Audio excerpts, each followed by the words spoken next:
Hello guys, and welcome once again to this channel. If you have been here and if you haven't, it is so very kind of you to pass by.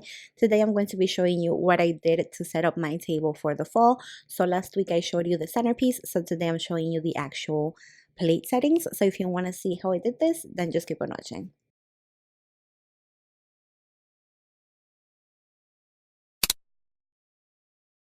The very first thing I'm going to do is spray paint these little ceramic pumpkins that I got at the Dollar Tree. They were $1 each, but because they're ceramic, I thought that they were worth it.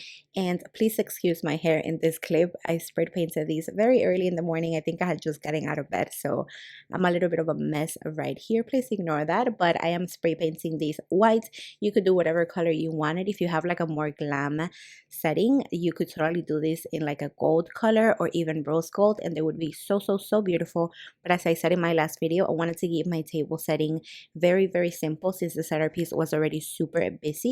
So that's why I chose to stay or to keep this white. As I mentioned before, I get my spray paint at Walmart or Home Depot. You could also get it at Michael's, but they don't have that big of a selection, so you may or may not find the color that you want. So once my pumpkins are completely dry, I can move on to the actual setting. I'm using these super simple plates from IKEA. They're like $1 each, super affordable. I'm using a dinner plate, a dessert plate, and then I'm using this little burlap leaf that I got at Dollar Tree. They come in a pack of 5 for $1. And then I'm placing my little pumpkin right on top.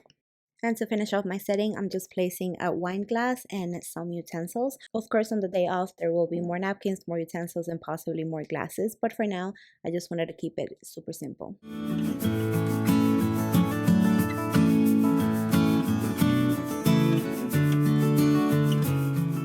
And that brings us to the end of the simplest and most affordable Thanksgiving or fall table setting. I hope that you guys enjoyed this video, and if you did, please give this video a thumbs up, and also don't forget to subscribe. And thank you so much for watching. Bye.